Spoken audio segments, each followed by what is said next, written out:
Islam, nikmat kesehatan, kesempatan dan kekuatan, sehingga di sore berbahagia ini kita bisa kembali berkumpul di majelis ini, di masjid ini, di rumah dari sekian banyak rumah Allah Subhanahu ini, untuk bersama-sama kita saling berwasiat dalam hal kebenaran dan tawasil bil haq, dan saling berwasiat dalam hal kesabaran dan tawasil bis sabr.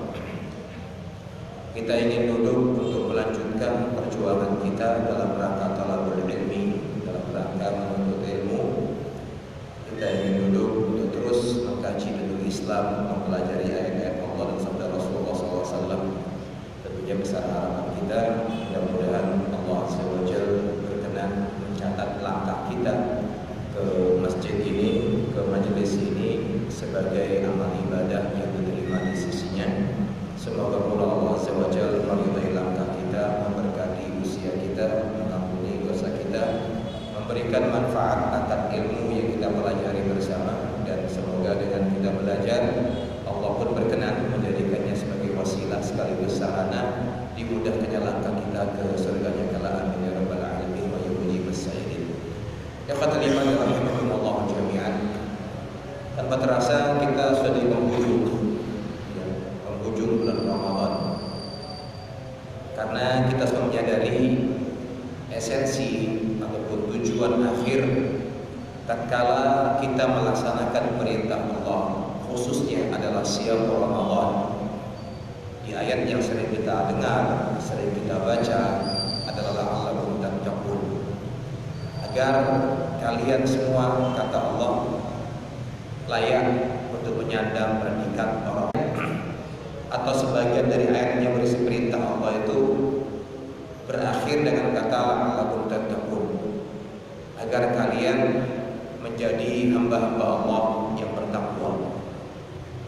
Dari sini kita harus memahami dan menyadari ketika Allah mengatakan la'allakum tattaqun, agar kalian menjadi hamba yang bertakwa, itu berarti masalah takwa bukan masalah yang sepele. Itu masalah besar, masalah yang tidak bisa kita abaikan, kita sepelekan. Kita awal Ramadan, bahkan sebelum Ramadan, disampaikan kepada kita pesan masalah puasa, yang Allah berfirman di sana, ya ayyuhalladzina amanu kutiba alaikumusiyam kama kutiba alal ladzina min qablikum la'allakum tattaqun, agar kalian bertakwa. Tidak mungkin Allah Subhanahu wa taala menyampaikan sebuah pesan yang ternyata pesan itu syarat dengan makna. Di antara makna itu adalah bagaimana kita kelak akan menjadi seorang hamba yang menyandang predikat muttaqin, hamba-hambanya yang bertakwa. Mengapa kita disuruh bertakwa oleh Allah Subhanahu wa taala?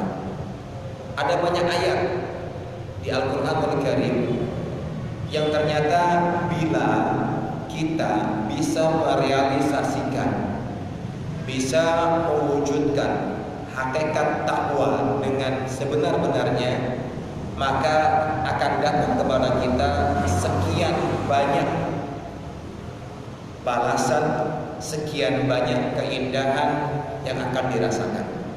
Contoh, mengapa Allah menyuruh kita bertakwa?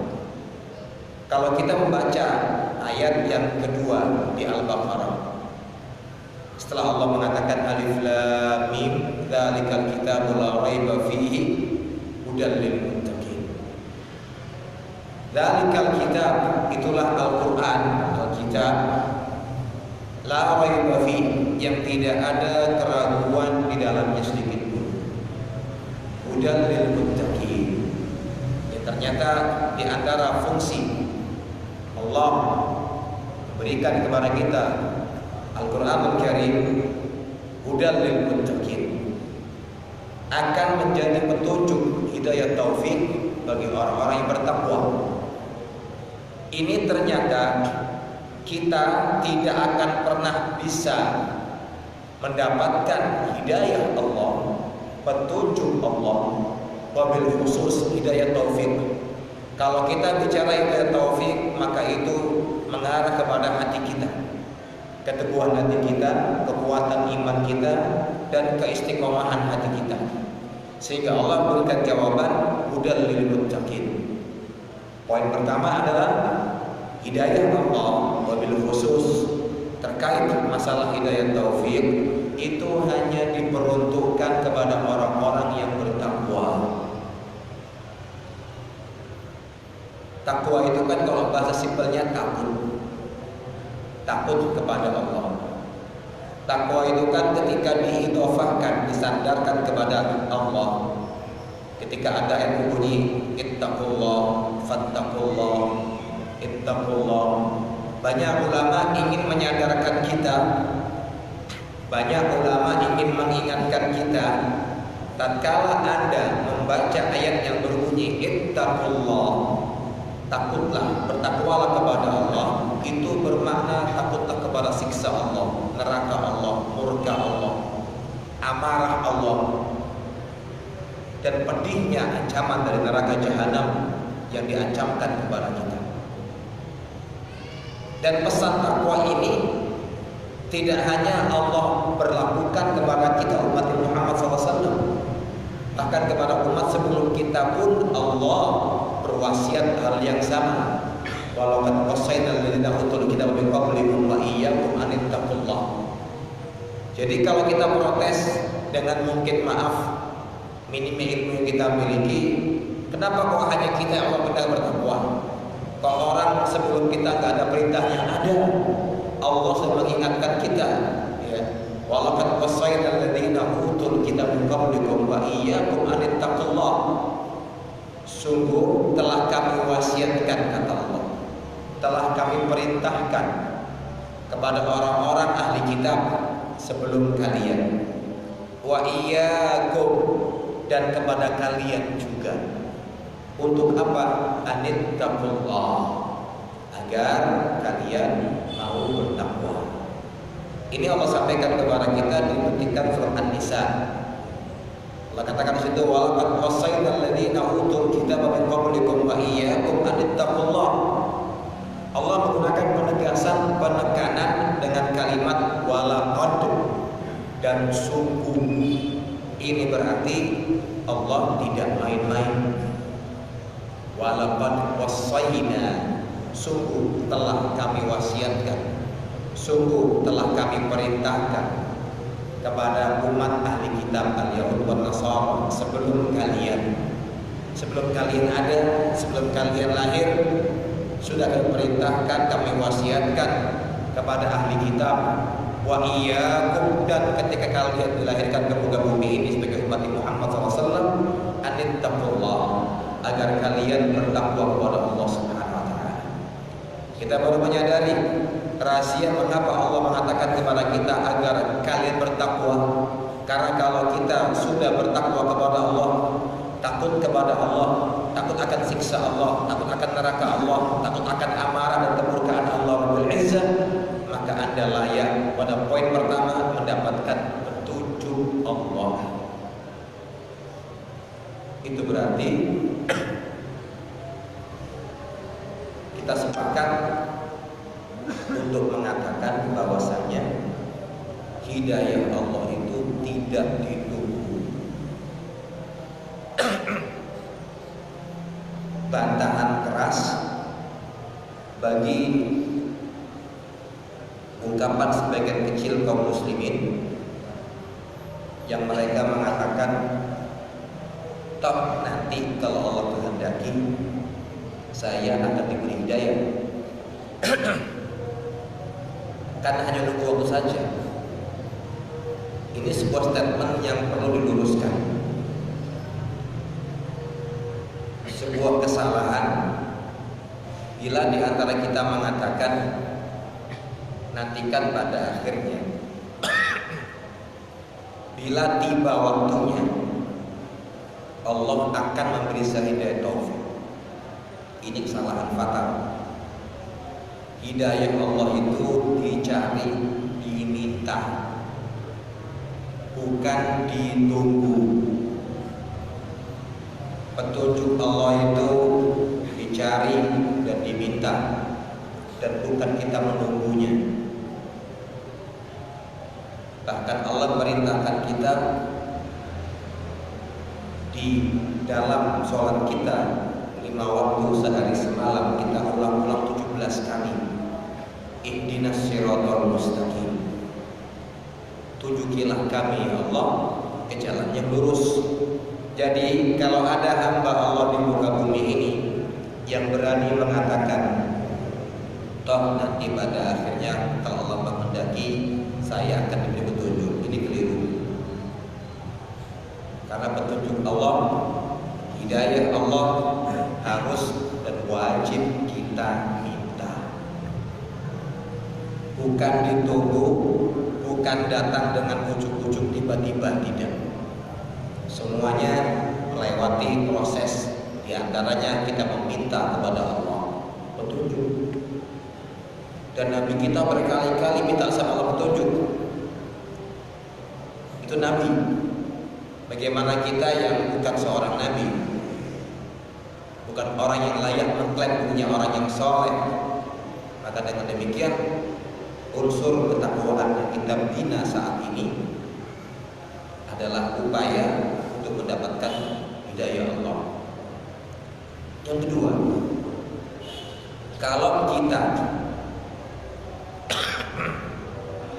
berhasil membina diri menjadi hamba yang bertakwa, maka ketakwaan itu menjadi sarana kita mendapatkan bimbingan dan ilmu dari Allah. Dipetikan ayat menjelang akhir 282 Al-Baqarah. Ketika di awalnya, ini ayat terpanjang di Al-Quran yang bicara masalah hutang piutang. Di penghujung ayat 282 ini Allah katakan kepada kita, wattaqullaha wa yu'allimukumullah. Bertakwalah kalian kepada Allah, maka niscaya Allah akan mengajarkan kepada kalian ilmu. Ternyata kalau ingin mendapatkan ilmu yang bermanfaat, cetak diri kita, arahkan diri kita menjadi seorang hamba yang bertakwa. Dan Allah sudah menjanjikan kepada kita dengan firman-Nya, wattaqullaha wa yu'allimukumullah. Bertakwalah kepada Allah kalian semua tanpa kecuali, wa yu'allimukumullah, maka niscaya Allah akan mengajarkan kepada kalian ilmu yang bermanfaat. Allah akan memberikan kepada kalian bimbingan untuk bisa mempelajari ilmu agama ini dengan mudah dan benar. Kenapa demikian? Tidak semua orang di antara hamba-hamba Allah di muka bumi ini dikehendaki oleh Allah untuk bisa belajar agama, mempelajari agama Islam. Sehingga jangan kaget kalau banyak atau tidak sedikit di muka bumi ini orang Islam tidak memahami Islam dengan baik dan benar. Orang Islam memusuhi orang Islam. Orang Islam memerangi orang Islam. Orang Islam saling curiga dengan orang Islam. Padahal di Al-Quran sudah diajarkan bagaimana interaksi antar kaum muslimin. Padahal di hadis Nabi kita Muhammad SAW diajarkan bagaimana bermuamalah dengan kaum muslimin. Semua bermuara kepada bagaimana sikap kita mau belajar.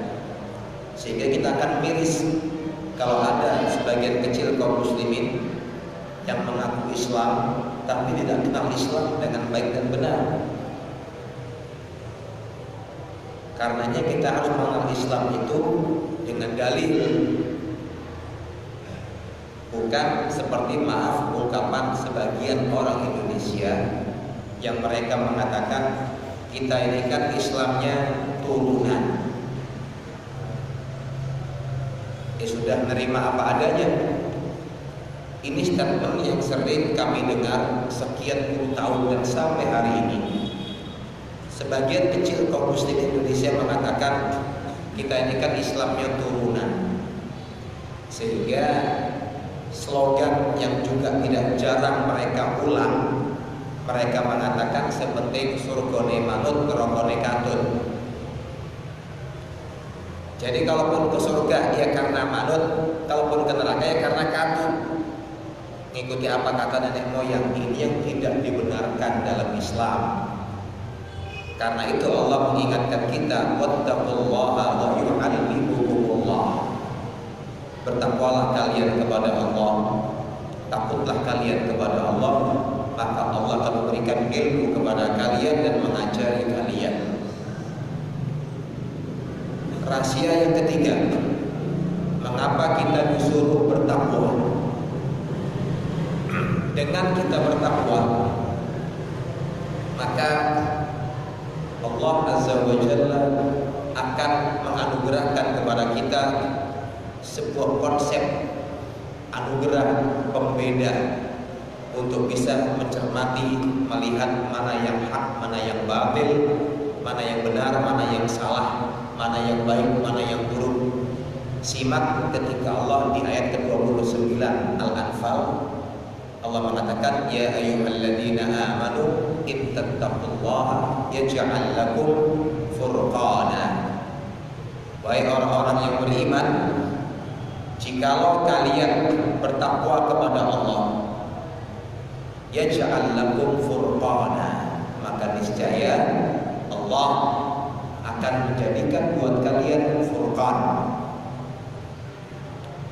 sebuah sarana, sebuah jalan yang bisa menjadikan kita memilah, memilih, melihat dan membedakan antara hak dan batil, antara yang baik dan yang benar, antara yang baik dan yang salah, ya, antara ini dikatakan buruk ataukah baik. Furqan itu anugerah Allah kepada hambanya. Kapan? Ketika hambanya mau bertakwa.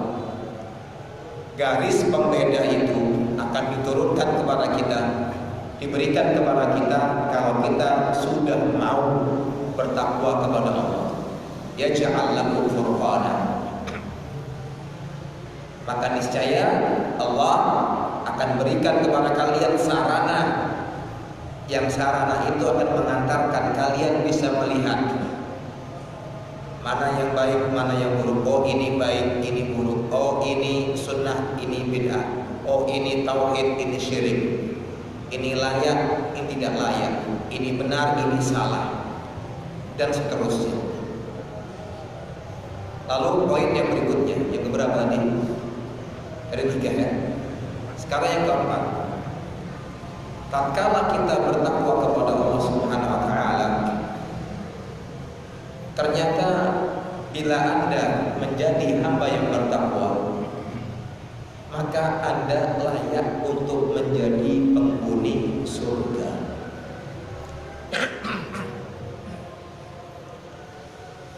Surganya Allah itu hanya diperuntukkan, hanya disiapkan, hanya diizinkan untuk dimasuki oleh orang-orang yang bertakwa.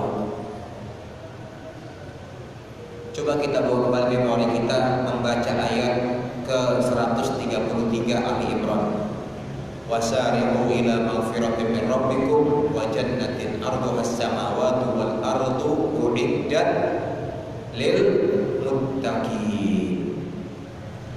Adalah kalian bersegera menuju kepada ampunan Allah dan surganya Allah, yang surga Allah itu luasnya seluas langit dan bumi. Dan yang hanya Allah siapkan, yang hanya Allah peruntukkan, yang hanya Allah berikan untuk siapa? Lil muttaqin, untuk orang-orang yang bertakwa. Allah, surganya Allah itu hanya disiapkan untuk orang yang bertakwa. Sehingga kalau kita mengharapkan surganya Allah, ajak diri kita, asah diri kita, didik diri kita, keluarga kita, kerabat kita, dan semua yang dekat kepada kita untuk bersama-sama menjadi hamba yang bertakwa, karena ternyata ketakwaan itu akan mengantarkan Anda ke surganya Allah. Sudah pasti. Karena Allah mengatakan uiddat, sudah disiapkan, sudah diperuntukkan untuk orang-orang yang bertakwa. Yang kelima, kalau kita bisa menjadi hamba yang bertakwa, maka ketakwaan Anda itu menjadi sarana untuk diterimanya amal Anda. Di ayat ke-27 Al-Maidah, ketika Allah mengisahkan dua anak Adam,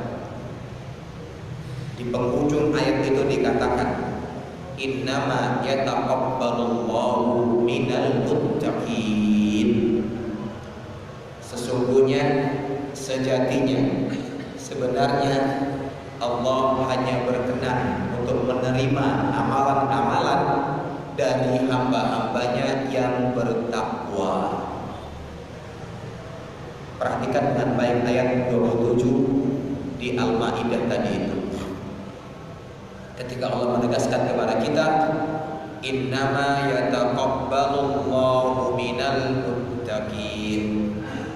Sejatinya, sesungguhnya Allah hanya akan menerima amal perbuatan, amal kebajikan, amal kebaikan jika yang melakukan itu hamba-hambanya yang bertakwa. Jadi nggak mudah kita itu untuk menjadi penghuni surga. Makanya ketika bicara masalah ketakwaan, bicara masalah takwa, para ulama dengan sangat jelas memahamkan kepada kita, takwa itu tidak mudah. Karena Anda harus melewati sebuah jalan yang terjal, jalan yang dipenuhi dengan onak dan duri, jalan yang terus bergelombang, kanan kirinya jurang. Makanya hakikat takwa itu sering kita ulang-ulang sebelumnya. Ketika seorang sahabat bertemu dengan Abu Hurairah, bertanya kepada Abu Hurairah, wahai Abu Hurairah, apa sih gambaran simpel sebuah ketakwaan? Kata Abu Hurairah, a'akhadta tariqan da syauqin. Kalau bahasa kita, kalau ente ingin tahu gambaran takwa yang sebenarnya, hakikat takwa, ente pernah gak melewati sebuah jalan yang itu jalan satu-satunya yang harus ente lewati, jalan setapak, dan jalan itu ada onak dan duri, ada pecahan beling, pecahan kaca, ada duri berlubang. Mada tasna, apa yang kau lakukan? Ketika si penanya ini dilontarkan kepadanya pertanyaan, pernahkah engkau melewati sebuah jalan yang itu jalur utama yang harus engkau lewati, tapi sayang banyak paku, onak dan duri, apa yang akan kau lakukan? Si penanya mengatakan, saya akan melompatinya, saya akan menghindarinya, dan saya akan menyingkirkannya, baru saya melewatinya. Dengan 3 indikator, saya akan lompati, saya akan hindari, atau saya akan singkirkan. Azaltu anhu au qassartu au tajawaztu. Itu jawaban cerdas generasi utama di muka bumi ini, para sahabat Nabi. Ketika ditanya, kalau Anda harus melewati jalan setapak dan hanya itu satu-satunya jalan yang harus Anda lewati untuk sampai ke tujuan, yang ternyata jalan itu ada durinya, jawaban orang cerdas, saya akan singkirkan terlebih dahulu, baru saya melewatinya, atau saya akan melompatinya, atau saya akan menghindarinya. Kata Abu Hurairah, fadzakat taqwa, itu gambaran takwa. Di hadapan Anda banyak hal yang menggoda, banyak hal yang menggiurkan, dan itu haram, Anda singkirkan, Anda lopati, Anda hindari. Itulah takwa. Sehingga Ibnu Mu'tas merangkum pesan dari Abu Hurairah dengan satu bait syair dengan mengatakan, khallid dulu as-saghiraha wa kabiraha fa huwa tuqa wasna kama shifaqi hadidatis syauqi yahdalu ma yara wa la tahqiranna saghiratan innal jibala minal hasa. Kata Ibnu Mu'tas, dia mengatakan, khallid dulu, singkirkan, tinggalkan, tanggalkan, kosongkan dari dirimu segala hal yang berbau dosa. Dosa yang paling kecil sampai yang paling besar. Fahuwat tuqa, itulah hakikat takwa. Anda dikatakan bertakwa kalau sudah bisa meninggalkan, menanggalkan, melepaskan, mengosongkan dari diri kita, dari hati kita segala macam dosa, dari yang paling kecil sampai yang paling besar. Wasna, berbuatlah, lakukanlah sebuah sikap kama shifauqin ardidatis syauq yahdaru ma yara, seperti orang yang melewati sebuah jalan setapak yang dipenuhi onang dan duri sehingga dia penuh hati-hati untuk bisa melewati. Wala tahqiranna saghiratan, jangan pernah sekali-kali Anda meremehkan perbuatan dosa yang kecil sekalipun. Karena kita bilang begini, oh ini kan baru sekali Ustaz, ini kan dosa kecil, masa eman-eman kalau tadi kita diambil.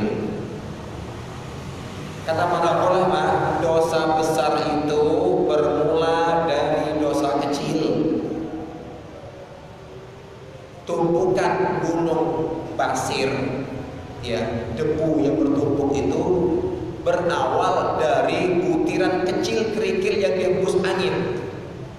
Sama seperti butiran es yang menggelinding dari puncak gunung. Awalnya kecil, menggelinding, terus akhirnya besar. Maka kata para ulama, innal kaba'ir minas saghair. Dosa besar yang paling besar itu adalah hasil akumulasi, hasil tumpukan, gabungan dosa-dosa kecil yang kita lakukan. Itu yang membahayakan kita. Sehingga mengapa kita bertakwa? Karena kalau kita bertakwa, simak di ayat 27 dari Al-Maidah, Allah katakan kepada kita, innama yataqabbalullahu minal muttaqin. Lalu yang berikutnya, mengapa kita harus bertakwa kepada Allah Rabbil Izzah? Kalau Anda bisa mencetak diri Anda menjadi hamba yang bertakwa, maka anugerah ilahi akan datang menghampiri Anda. Simak ketika Allah menyatakan kepada kita di ayat kedua surat At-Talaq, wa may yattaqillaha yaj'al lahu makhraja. Barang siapa yang bertakwa kepada Allah, maka Allah akan jadikan untuk dirinya jalan keluar, ada problem solving. Kita meyakini, kita menyadari bahwasanya setiap orang di antara kita tentu punya masalah, pasti. Dan setiap orang itu berbeda-beda permasalahannya. Namun ternyata Allah dengan rahmat, cinta, dan sayangnya kepada kita, Allah memberikan sebuah jawaban, problem solving dari setiap permasalahan yang kita hadapi. Kata kuncinya adalah wa may yattaqillaha yaj'al lahu makhraja. Maka barang siapa yang bertakwa kepada Allah, takut kepada Allah, takut akan siksa neraka dan murkanya Allah, Allah katakan akan diberikan kepada dia makhraja, jalan keluar dari setiap permasalahan yang dihadapi. Bagaimana gambarannya Ustaz? Gambarannya orang yang bertakwa itu ketika ada masalah selalu ingat kepada Allah. Orang yang bertakwa itu ketika ada masalah ingat kepada Allah lalu beristighfar. Orang yang bertakwa itu ketika dihadapi dengan masalah ingat kepada Allah lalu istighfar lalu bersabar. Orang bertakwa itu ketika ada masalah ingat kepada Allah, istighfar, bersabar, lalu dia mendirikan sholat. Mustahil seorang hamba yang bertakwa ketika dihadapkan dengan permasalahan yang pelik sekalipun, yang sangat sulit sekalipun, tidak diberikan oleh Allah makhrajnya, jalan keluar, mustahil. Sudah pasti Allah jamin. Para ulama sebelum kita setiap kali ditantang oleh lawannya untuk berdebat dan berdiskusi, yang pertama dia lakukan adalah ingat kepada Allah, mengambil air wudhu, dia sholat dan dia baca Al-Quran, menyiapkan diri, meminta bekal kepada siapa? Allah. Ketika bertemu dengan lawan bicaranya, seperti air mengalir, dia membantah seluruh argumentasi lawan bicaranya. Subhanallah. Itu rahasia ketakwaan. Bahkan Allah tambahkan di ayat berikutnya, wa yarzuqhu min haitsu la yahtasib. Allah akan berikan kepada dia rezeki dari jalur yang tidak disangka-sangka. Allah yang memberikan jaminan kepada kita bahwa setiap orang di antara kita sudah ditentukan rizkinya, sehingga tidak usah bingung. Allah yang menciptakan kita sudah menakar untuk setiap orang di antara kita jatah rizkinya, sehingga Allah katakan wa may yattaqillaha yaj'al lahu makhraja. Bahkan dikatakan wa yarzuqhu min haitsu la yahtasib. Allah akan berikan rizki kepada hambanya ini dari jalur yang tidak disangka-sangka. Subhanallah. Puncaknya ketika Anda bertakwa, Allah katakan di ayat berikutnya, wa may yattaqillaha yaj'al lahu min amrihi yusra. Dan barang siapa yang bertakwa kepada Allah dan bisa mengarahkan dirinya selalu bertakwa kepada Allah, yaj'al lahu min amrihi yusra. Allah jadikan seluruh urusan yang dia kerjakan mudah. Tidak pernah mengalami kesulitan yang berarti. Kenapa?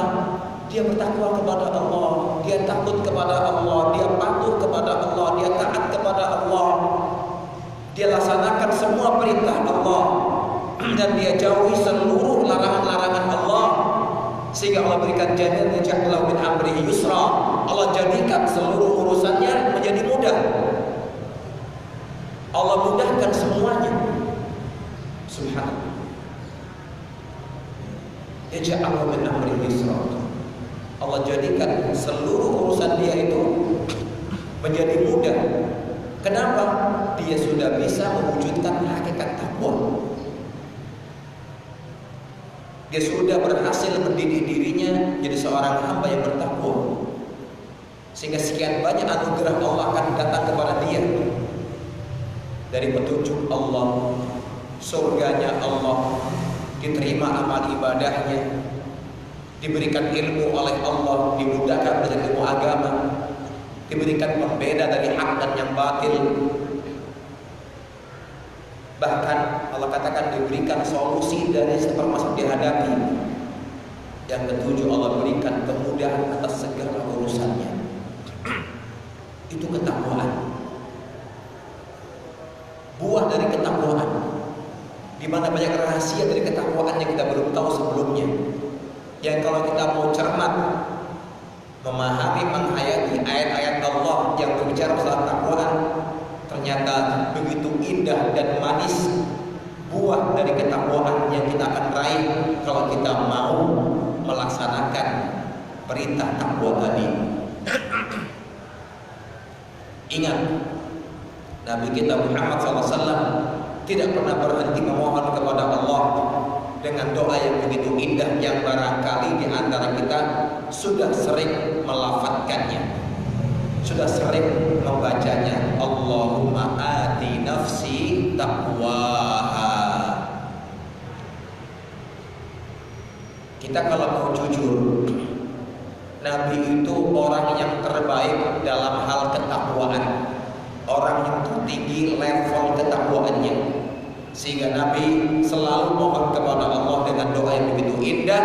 Allahumma, ya Allah ya Rabbu, ati, anugerahkan kepadaku, nafsi, kepada diriku, taqwaha, ketakwaannya ya Allah, rasa takut kepadamu ya Allah, takut kepada nerakamu ya Allah, takut kepada adabmu ya Allah, takut kepada murkamu ya Allah. Wa zakkiha, dan sucikanlah jiwaku ya Allah. Anta khairu man zakkaha, engkaulah zat yang terbaik, yang maha mampu untuk mensucikan jiwa hamba-hambamu ya Allah. Anta waliyuha, engkaulah ya Allah pelindungnya, wa maulaha, dan yang memelihara jiwa-jiwa manusia ya Allah. Yang terakhir, buah dari takwa. Anda kalau bertakwa sudah pasti akan mendapatkan dari Allah jaminan menjadi hamba yang paling mulia di hadapan Allah. Simak di ayat ke-13 Al-Hujurat ketika Allah menegaskan kepada kita, inna akramakum indallahi atqakum. Sesungguhnya orang yang paling mulia di hadapan Allah Subhanahu wa ta'ala adalah orang yang paling bertakwa. Tatkala kita kelak menghadap Allah, lepas pangkat dan jabatan kita, tatkala kita kelak berdiri menghadap Allah, tidak ada lagi julukan seorang RT, RW, lurah, camat, bupati, wali kota, gubernur, menteri, presiden, jenderal, kopral, lepas semua. Sarjana S1, S2, S3, profesor, copot semua. Setiap orang tetap menghadap Allah sebagai abda, hambanya Allah, makhluknya Allah. Kelak semua orang menghadap Allah sendirian, tidak ada juru bicara. Setiap orang menghadap Allah telanjang bulat tanpa sehelai benang yang melekat di badannya. Di antara mereka akan ada hamba-hamba yang Allah pilih dan Allah muliakan, mereka orang yang bertakwa. Sehingga Allah katakan, inna akramakum indallahi atqakum. Orang yang paling mulia di antara kalian kelak di hadapan Allah, maaf bukan presiden, maaf bukan menteri, maaf bukan gubernur, maaf bukan bupati, bukan wali kota, bukan camat, bukan seorang ustaz, bukan seorang mubaligh, bukan seorang dai, tapi yang bertakwa. Karena nggak menjamin seorang kiai, seorang ustaz, seorang dai tampil di hadapan Allah sebagai orang yang mulia. Berat masalahnya. Allah hanya mengatakan atqakum, yang paling bertakwa di antara kalian, yang paling bertakwa di antara kalian. Kenapa? Karena ketakwaan itu akan membimbing dia selalu takut kepada Allah, baik tatkala sendiri ataupun di tengah keramaian. Dengan takwa itulah yang kelak menjadikan dia selalu melaksanakan yang Allah perintahkan dan menjauhi yang Allah larang. Dan dengan takwa itulah yang akan menjadikan seorang hamba selalu berjalan sesuai dengan rule, aturan yang sudah Allah tetapkan. Itulah buah ketakwaan. Sehingga sampai hari ini terus kita belajar membimbing diri kita memegang pesan Allah Subhanahu wa taala, la'allakum tattaqun. Sebagai penutup, Allah Subhanahu wa taala di petikan ayat 197 Al-Baqarah memberikan kepada kita pesan dengan firman-Nya, wa tazawwadu, berbekalah kalian, carilah bekal. Fa inna khairaz zadit taqwa. Karena sebaik-baik bekal yang bisa kalian bawa itu ketakwaan.